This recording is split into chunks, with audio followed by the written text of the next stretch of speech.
So good morning, class 9. Today we are going to start with the new chapter, that is commercial organization. Okay, this is a very simple chapter and very small chapter, as we already learn about the commercial activities.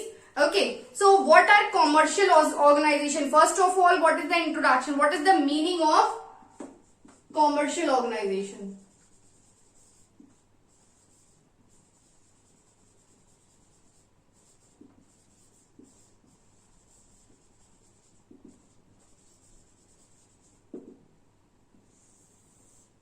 Okay, so meaning of commercial organization, if we talk about, so organization which undertake the commercial activities. What are the commercial activities? The commercial activities which are being done to earn profit, right? To earn the profit, to earn money and acquire wealth, whatever the activities will be taken place, that are being called commercial activities. So organization which undertake the commercial activities are known as commercial organization. Okay, जो भी organisations जो हैं वो commercial activities करती हैं, economic activities करती हैं, वो सारी ऑर्गेनाइजेशन क्या कहलाती हैं?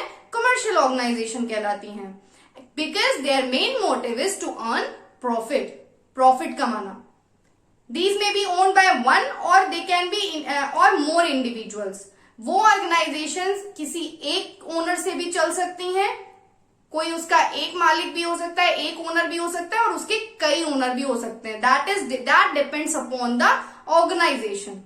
Okay, so they exist, there is in children, they may be owned by one or they may be owned by more individuals.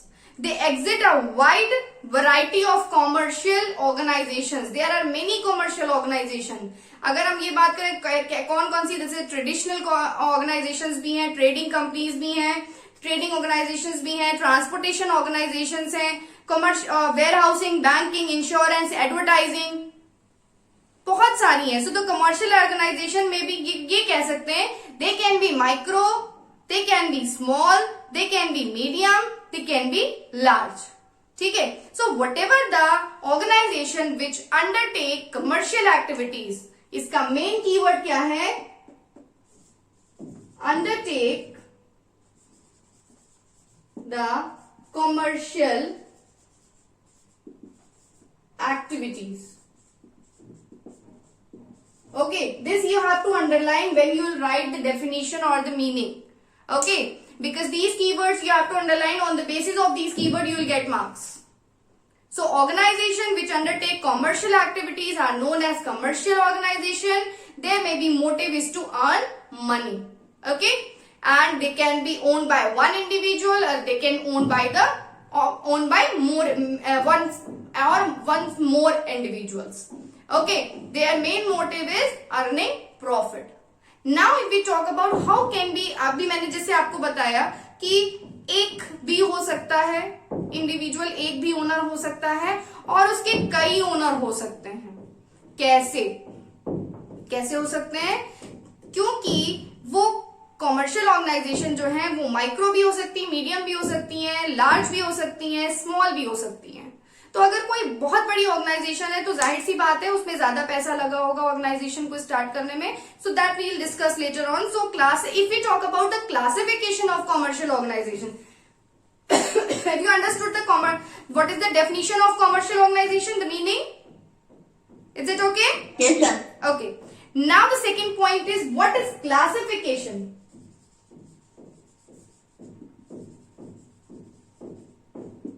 The classification of commercial organization.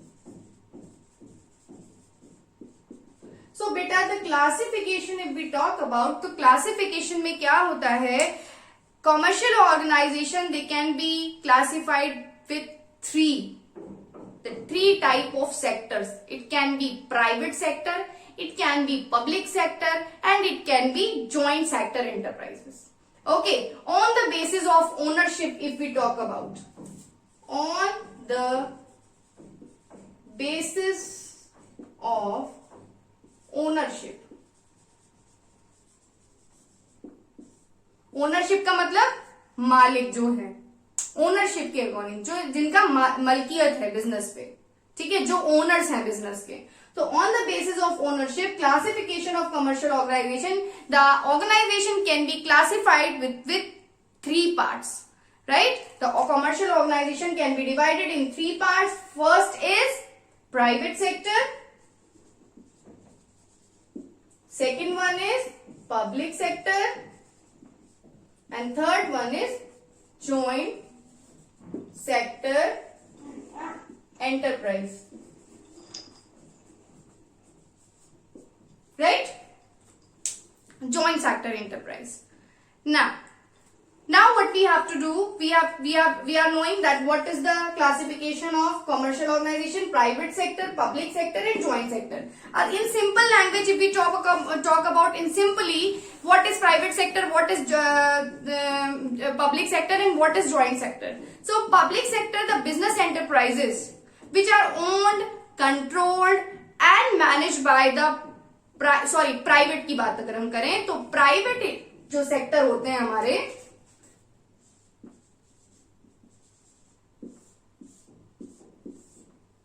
Private sector joint, controlled and owned and managed by the private individuals. They are owned, controlled and managed by the private individuals. They are known as private sector. These enterprises work with the main motive of earning profit.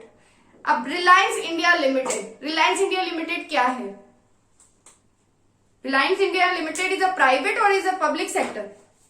If we talk about Reliance India, बताइए. Tata, Birla, Wipro, these are private sector. Okay, these are private sector क्योंकि these are the private companies. चलो और चीज बताते हैं.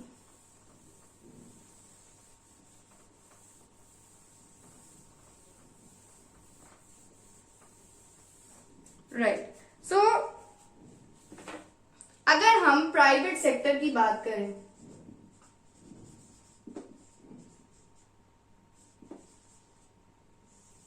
सो private sector क्या है बेटा? Private sector is the sector which is own, control, the undertakings जो हैं they are own, control and finance by the private businessman और private individual. There is no any participation of government over there. The main motive of the private sector undertaking is to earn profit. So main thing in private sector enterprise में हम क्या करेंगे? These undertakings are owned, controlled, managed and financed. Owned मतलब जिनके owners कौन होते हैं? Private individuals होते हैं. Owned, control and manage and finance. इन चारों की अगर हम बात करें तो ओनर प्राइवेट इंडिविजुअल्स, ठीक है. प्राइवेट इंडिविजुअल जैसे मान लो मैं कोई कंपनी बना लूं, ठीक है, मैं कोई कंपनी बना लूं, मेरी कोई कंपनी चल रही है, तो वो प्राइवेट होगी कि वो पब्लिक होगी? बताइए. Private. Because yes, this will be private. So the undertaking which is own control, अब उसमें मेरा ही कंट्रोल होगा. जब मैंने खड़ा किया है तो मेरा कंट्रोल होगा, मैं ही उसका सारा मैनेजमेंट देखूंगी और मैं ही उसमें पैसा लगाऊंगी. फाइनेंस मीन्स जो भी पैसा लगेगा उस बिजनेस में. तो जब the business, the undertaking which is own, control, manage and finance by the private individuals or we can say the businessmen, the private businessman, there is no participation of government. क्या है? No government participation.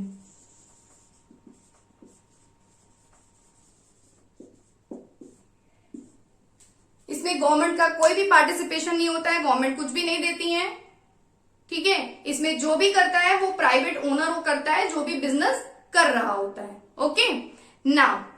Now if we talk about the main features, तो main feature में पहला feature आता है private ownership and control, जो कि अभी हमने आपको बताया. Private ownership and control, first point, right. तो प्राइवेट ओनरशिप एंड कंट्रोल का मतलब हुआ private sector these undertaking is fully owned and control by the private entrepreneurs.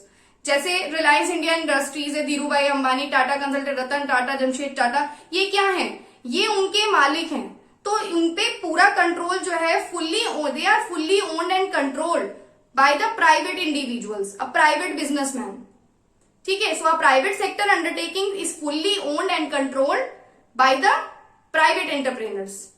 It may be owned by one individual और we can say the group of individuals. मतलब ये कह सकते हैं कि हो सकता है कि कोई कंपनी उन्होंने खड़ी की हो तो 2-3 पार्टनर्स ने मिलकर खड़ी की हो, तो वो तीनों पार्टनर्स क्या होंगे, तीनों ओनर होंगे, उन तीनों का कंट्रोल चलता होगा, उन तीनों ने फाइनेंस लगाया होगा, ठीक है, वो तीनों मिल के मैनेज करते होंगे। तो इसलिए कहा गया है कि one people can be manage all the things और they can be more also, a group of individual can be there and one individual can be there jointly, right. So when owned by one person it is called sole proprietor. Yes, अगर हम बात करें ये private ownership की, तो अगर owner एक है तो वो क्या कहलाती है, सोल प्रोप्राइटरशिप कहलाती है, ठीक है। क्या कहलाती है, सोल प्रोप्राइटरशिप। अगर कई पार्टनर्स मिलके कर रहे हैं, अ ग्रुप ऑफ इंडिविजुअल्स ज्वाइंटली, उसको क्या बोलेंगे हम, उसको हम कह सकते हैं आपका पार्टनरशिप, राइट। उसको हम क्या कह सकते हैं, पार्टनरशिप कह सकते हैं, right.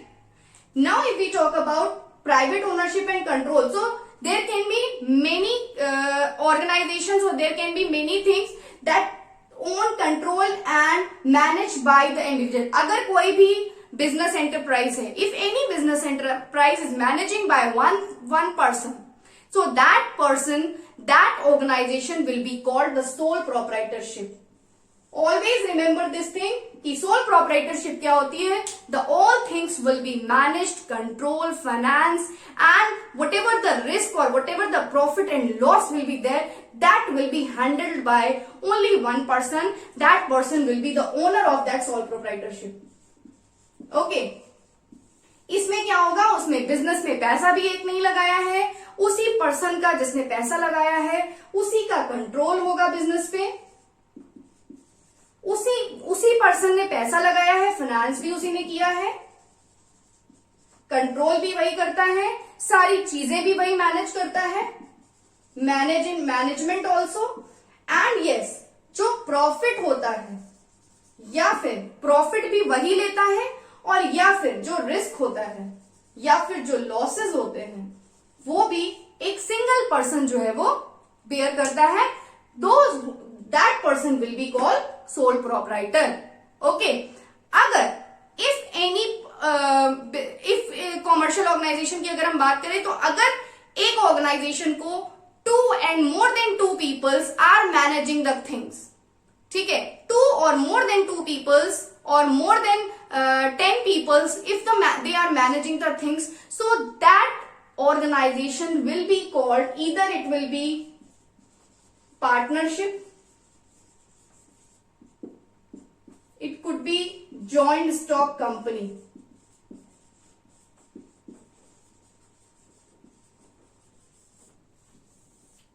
Right, partnership and joint stock company. अब बेटा पार्टनरशिप और ज्वाइंट स्टॉक कंपनी में दोनों ही ऑर्गेनाइजेशंस में क्या हो रहा है, ज्यादा पीपल हैं, ज्यादा मेंबर्स हैं, ठीक है, तो ज्यादा इंडिविजुअल्स हैं। तो अब हम डिफरेंशिएट कैसे करेंगे कि पार्टनरशिप और joint stock company, they both are how they are different, क्योंकि हम बात कर रहे हैं प्राइवेट सेक्टर की, और प्राइवेट सेक्टर में ये सारे ही, जैसे आपका सोल प्रोप्राइटर हो गया, आपका पार्टनरशिप हो गया, बिजनेस हो गया, ज्वाइंट स्टॉक कंपनी हो गया, कोऑपरेटिव सोसाइटी हो गया, इसमें सारे सोल प्रोप्राइटरशिप को छोड़ के इसमें कई इंडिविजुअल्स होते हैं। तो how we will differentiate, we can differentiate them by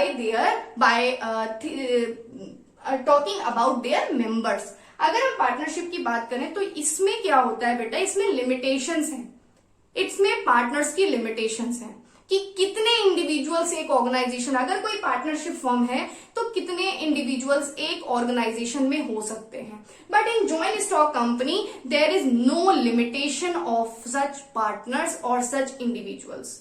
ठीक है, तो जो बहुत बड़े लार्ज स्केल पे बिजनेस करते हैं, जिसमें बहुत ज्यादा कैपिटल की इन्वेस्टमेंट की जरूरत होती है और जिसमें बहुत बड़ी मात्रा में रिस्क होता है, in a huge quantity the risk is there, then अगर हम बात करें तो that will be called joint sector company, जिसमें कैपिटल, रिस्क, प्रॉफिट सब चीजें ज्यादा क्वांटिटी में चाहिए होती है। ठीक है, और उससे कम में बात करें क्यों, क्योंकि जॉइंट सेक्टर कंपनी में क्या है, कोई भी लिमिटेशन नहीं है इंडिविजुअल्स की, बट पार्टनरशिप में max to max 50 partners could be there, 50 individuals could be there in the partnership firm. This is the main difference between partnership joint stock company, right? So इसमें क्या है, लेकिन ये सारे जो ऑर्गेनाइजेशन, चाहे प्राइवेट ये आपकी पार्टनरशिप फर्म हो, चाहे जॉइंट सेक्टर कंपनी हो, जॉइंट स्टॉक कंपनी हो, चाहे सोल प्रोप्राइटरशिप हो, चाहे आपकी कोऑपरेटिव सोसाइटी हो, ये सब प्राइवेट इंडिविजुअल्स के द्वारा ही, प्राइवेट बिजनेस एंटरप्रेन्योर्स के थ्रू ही ये मैनेज कंट्रोल किए जाते हैं। That's why it is called the private sector. Okay, main motive इनका क्या होता है मैं बताऊं, the main motive is profit. Okay, the main motive is profit, to earn profit. The main objective of private sector undertakings are to earn profit. Profit provide the reward for the risk assumed and required return on capital. मतलब इसका ये है कि जो भी पैसा जो private individuals ने लगाया है, ठीक है, उससे जो प्रॉफिट होता है वो क्या होता है, that is reward of risk. क्योंकि इसमें पैसा प्राइवेट इंडिविजुअल्स ने लगाया है, risk is there. Why it is being called that there is risk. Risk इसलिए है क्योंकि उस पैसे से कितना प्रॉफिट होना है, कितना नहीं होना है, that is uncertain, because profit is always uncertain. तो there could be risk also and there could be the profit also, right? So private sector which is managed by, owned by and controlled by and financed by the business entrepreneur, the private entrepreneur, that are called private sector. Okay, now if we talk about no state participation, yes, already told you that the first point, private ownership and control. The second point I told you, that is profit motive. And the third point, no state participation means no state participation, neither इसमें central government का कोई भी participation होता है, ना ही इसमें state government का कोई भी पार्टिसिपेशन होता है।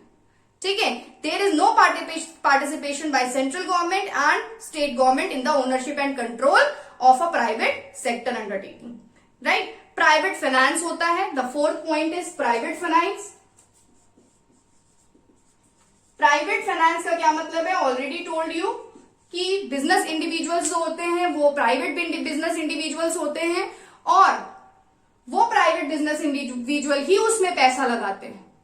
ठीक है, वही प्राइवेट बिजनेस इंडिविजुअल्स उसमें पैसा लगाते हैं और वही हर चीजों को अरेंज करते हैं, right? So I think there is the thing is clear everyone? Yes, Okay. Now the next point is the public sector. Ma'am Yes, बेटा? मैम एक बार फिर से प्राइवेट फाइनेंस समझा दीजिए। किससे? मैम एक बार फिर से प्राइवेट फाइनेंस समझा दीजिए। प्राइवेट फाइनेंस का बेटा मतलब ये होता है कि प्राइवेट फाइनेंस मतलब जो फाइनेंस मतलब जो पैसा, जो बिजनेस में पैसा इन्वेस्ट किया जा रहा है, जिससे हमारा बिजनेस ग्रो कर रहा है, जिससे बिजनेस हमारा रन कर रहा है, वो पैसा किसके द्वारा लगाया जाता है? प्राइवेट बिजनेस इंडिविजुअल्स के द्वारा, जिसपे गवर्नमेंट नहीं लगाता है वो पैसा। सपोज अगर मैं कोई कंपनी रन कर रही हूं तो उसमें गवर्नमेंट से मुझे कुछ नहीं मिल रहा है, कौन दे रहा है? मैं दे रही हूं, मैं अपने पास से दे रही हूं। तो मैं क्या हूं? मैं एक इंडिविजुअल हूं, मैं गवर्नमेंट से रिलेटेड नहीं हूं। तो जो भी individuals which are not related with the government, they are private business entrepreneur, तो वो जो पैसा लगाते हैं that is called the private finance. आई बात समझ में? Okay, ma'am. Okay Okay, ma'am.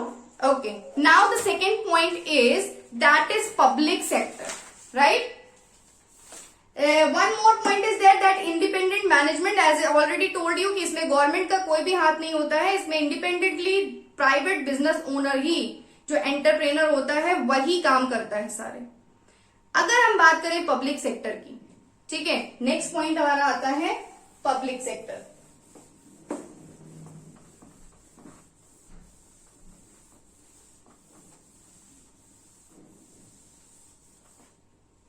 Next is public sector.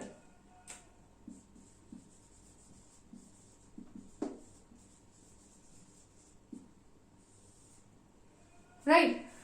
Public sector, these undertaking owned, controlled and operated by central and state government. ये सारी जितनी भी गवर्नमेंट कंपनीज होती हैं, ठीक है, वो सारी क्या होती हैं, जो गवर्नमेंट ऑर्गेनाइजेशंस होते हैं वो सब किसके अंदर आते हैं? पब्लिक सेक्टर के अंदर आते हैं, ठीक है। अगर हम बात करें the undertakings are owned and operated by the central and state governments, owned and operated by central और we can say state government, ठीक है। इसमें क्या होता है, इसमें ओनर कौन होता है? इसमें ओनर होते हैं हमारी गवर्नमेंट, ठीक है। अगर हम स्टेट ओनरशिप की बात करें तो state ownership, the public undertakings are fully owned and controlled by the government और सम पब्लिक अथॉरिटी। जैसे रिजर्व बैंक ऑफ इंडिया है, तो रिजर्व बैंक ऑफ इंडिया क्या है? पब्लिक ऑर्गेनाइजेशन है या प्राइवेट ऑर्गेनाइजेशन है? बताएं। पब्लिक। क्यों पब्लिक है? Because it is belong to finance. Because it is governed, it is owned and it is controlled by the government. किसके थ्रू की जा रही है? सेंट्रल गवर्नमेंट के थ्रू की जा रही है। ओन किसके थ्रू की जा रही है? कंट्रोल किसके थ्रू की जा रही है? सेंट्रल गवर्नमेंट के थ्रू की जाती है। दिल्ली ट्रांसपोर्ट कॉर्पोरेशन अगर उसकी बात करें हम, तो वो क्या है? वो भी गवर्नमेंट है, लेकिन वो किस गवर्नमेंट से? दिल्ली गवर्नमेंट जो है ऑपरेट करती है। So main point is that public undertakings are fully owned and control either by state government और by central government. Okay, government control की बात करें तो अल्टीमेट कंट्रोल जो होता है पब्लिक सेक्टर का, that lies in the hand of government. Service motive, अब जैसे हमने प्राइवेट सेक्टर की बात की थी, तो प्राइवेट सेक्टर की जो हमने बात की थी उसमें जो मेन मोटिव था क्या था? Earning profit. यहां पे जो मोटिव है वो क्या है? सर्विस। क्योंकि सपोज एक एग्जांपल लीजिए, जब आप हॉस्पिटल्स में जाते हो, प्राइवेट हॉस्पिटल्स में जाते हो या कंसल्टेंसी अगर किसी प्राइवेट डॉक्टर को दिखाते हो जाके, तो ऑलमोस्ट कितनी कंसल्टेंसी फीस पड़ती है बताइए? मिनिमम से मिनिमम 500। Yes ma'am, 500। बट अगर आप किसी गवर्नमेंट हॉस्पिटल में जाते हो तो कितनी कंसल्टेंसी फीस पड़ती है? 1 रुपीज। 1 rupees, right. तो ये क्या है? इससे उन्हें कोई प्रॉफिट हो रहा है? बल्कि जब गवर्नमेंट के जो डॉक्टर्स हैं वो तो 1 लाख रुपीज सैलरी पे हैं, फ्री ऑफ कॉस्ट वहां पे जो है वो ट्रीटमेंट मिल रहा है, मेडिसिन मिल रही है, चेकअप्स हो रहे हैं, होता है। तो ये क्या है? ये this is called that rendering the services towards service motive. The primary objective of a public sector undertakings to render the services to the public at large. Public को सर्विसेज प्रोवाइड करना in order to serve the public. इसमें भी ये भी हो सकता है, even loss भी हो सकता है, गवर्नमेंट को तो लॉस होता ही है। जैसे मान लीजिए food corporation of India, they provide their food grains to the public at subsidised prices. अगर हम स्टेट फाइनेंसिंग की बात करें, इसके लिए फंड्स कौन देता है? भाई जाहिर सी बात है, हॉस्पिटल जैसे केजीएमसी, लोहिया, बहुत सारे गवर्नमेंट हॉस्पिटल्स हैं जो कि जिसमें जहां पे आपको फ्री ऑफ कॉस्ट ट्रीटमेंट मिल रहा है, चेकअप्स हो रहे हैं और आपके कोई चार्जेस नहीं लिए जा रहे हैं। क्यों? क्योंकि these all are public sector enterprise. ठीक है, इसका ओनर कौन है? गवर्नमेंट है। इसका इसमें कंट्रोल किसका है? गवर्नमेंट का है। और ये किस पर्पस से स्टार्ट की जाती है? To serve the people for the service motive. And इसकी फाइनेंसिंग कौन करता है? गवर्नमेंट करता है। ठीक है, the government provide the capital and the funds through appropriation from its budget. अपना जो गवर्नमेंट का बजट बनता है उसके अकॉर्डिंग कौन सी ऑर्गेनाइजेशन को कौन सा जो है किस तरह से काम करना है, that is being decided priorly. Okay, तो इसका जो आप गवर्नमेंट जो ये आपके पब्लिक सेक्टर होते हैं, ये फाइनेंस के और मैनेज किसके थ्रू किए जाते हैं? गवर्नमेंट के थ्रू किए जाते हैं। ठीक है, नाउ अगर हम बात करें पब्लिक अकाउंटेबिलिटी की, तो public sector undertakings are accountable to the public at large for their performance and results. किसके लिए अकाउंटेबल का मतलब होता है बेटा? अकाउंटेबिलिटी की अगर हम बात करें तो अकाउंटेबिलिटी मीन्स किसके पर हमारी जिम्मेदारी बन रही। I am accountable to you to give you quality education. तो मेरी जिम्मेदारी है आपको अच्छे से पढ़ाना। I am accountable to you. जैसे मुझे आपकी कॉपी करेक्शन करनी है तो I am accountable for correcting your copies. ठीक है, मैंने आपको कोई होमवर्क दिया तो आपकी अकाउंटेबिलिटी बनती है कि आप उस होमवर्क को कंप्लीट करके मुझे शो करो। Right, so these are public. अगर हम पब्लिक अकाउंटेबिलिटी की बात करें तो public sector undertakings are accountable to the public. उनकी पब्लिक के प्रति जिम्मेदारी बनती है। The annual audit of these undertaking is conducted by the Controller and Auditor General of India. इसके लिए भी गवर्नमेंट ने एक ऑर्गेनाइजेशन बना रखी है कि उसका ऑडिट, मतलब उसके लिए भी चेकिंग होती है कि वो सारी परफॉर्मेंसेस ठीक से कर रहे हैं या नहीं कर रहे हैं। और उसके लिए भी उन्होंने एक ऑर्गेनाइजेशन बना रखी है जिसे बोलते हैं controller and auditor general of India. इसके थ्रू जो है वो एनुअल ऑडिट होती है। ठीक है, so the main point is that public sector enterprises, these undertakings are owned, operated, controlled and managed by the central and state government. The whole control is in hand of government. The motive is to serve the people. The finance will be made by in the budget, government budget.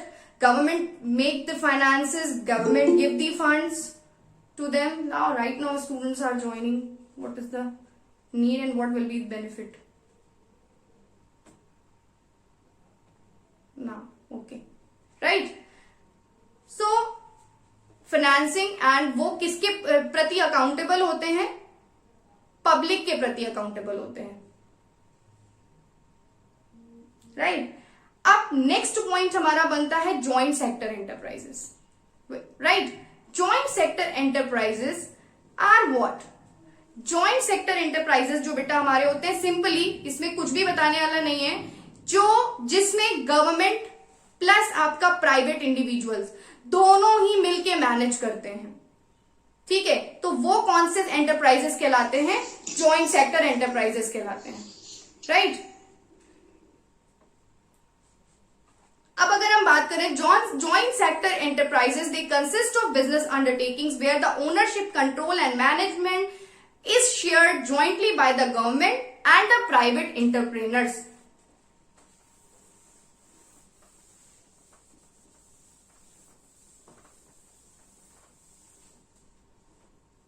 Okay, so now the third point is joint sector enterprise. Okay, joint sector enterprises are the enterprise which are governed, controlled, managed and operated by jointly by the government and the private entrepreneur at the public at large. जैसे आपकी Indian oil corporation हो गई या Cochin refineries हो गई, या फिर कह सकते हैं कि गुजरात स्टेट फर्टिलाइजेशन कंपनीज हो गई। ठीक है, ये जॉइंट सेक्टर अंडरटेकिंग्स हैं। इसमें क्या होता है? इसमें गवर्नमेंट का भी जो है वो रोल होता है, गवर्नमेंट के भी शेयर्स होते हैं, मींस गवर्नमेंट का भी फंड होता है, और इसमें प्राइवेट ओनर्स का भी फंड होता है। ठीक है, इसे क्या कह सकते हैं हम? इसे हम कह सकते हैं मिक्स्ड ओनरशिप। इसमें क्या होता है? मिक्स्ड ओनरशिप होती है। किसकी किसकी? गवर्नमेंट की and private sector and private sector की, यानी पब्लिक प्लस प्राइवेट। इसका बेटा एक और फॉर्म होता है जिसे हम ज्वाइंट वेंचर कहते हैं, that we will discuss later on. वो थोड़ा बड़े लेवल पे है, तो शायद वो आपके अगले चैप्टर में क्या हो सकता है, अगले क्लास में, अभी नहीं आएगा। तो अगर सिंपली इसकी बात करी जाए कि joint sector enterprises, these are the enterprises which are owned, controlled and managed by both the sectors, that is private and public. The government, private entrepreneurs, and the investing public joint own a joint sector enterprise. Combined management होता है, उनकी capital भी combined होती है. The management and control of a joint sector enterprise lies with the nominees or representative of the government. जो government जिनको implies करती है कि they are the individuals and organization who will manage all the things. जैसे अगर हम बात करें कि हमारी प्राइवेट सेक्टर भी हमारा कई पार्ट्स, पब्लिक सेक्टर भी हमारा कई पार्ट्स में डिवाइड होता है। अभी आपके कोर्स में वो नहीं है, लेकिन फिर भी एक स्मॉल चीज आपको बताऊंगी। जो हमारा पब्लिक सेक्टर होता है वो भी 3 पार्ट्स में डिवाइड होता है, गवर्नमेंट ही। जैसे एक होता है हमारा डिपार्टमेंटल अंडरटेकिंग होता है, दूसरा हमारा होता है पब्लिक कॉर्पोरेशन, और तीसरी होती है हमारी गवर्नमेंट कंपनीज, राइट। तो ये सब चीजें आगे पढ़ेंगे, अभी नहीं, अभी तो हम लोग छोटे बच्चे हैं, तो अभी हम लोग छोटी छोटी चीजें पढ़ेंगे, ठीक है। तो लास्ट थिंग क्या है हमारी joint sector enterprises. These are the enterprises which mixed ownership, combined management with public sector and the private sector, right?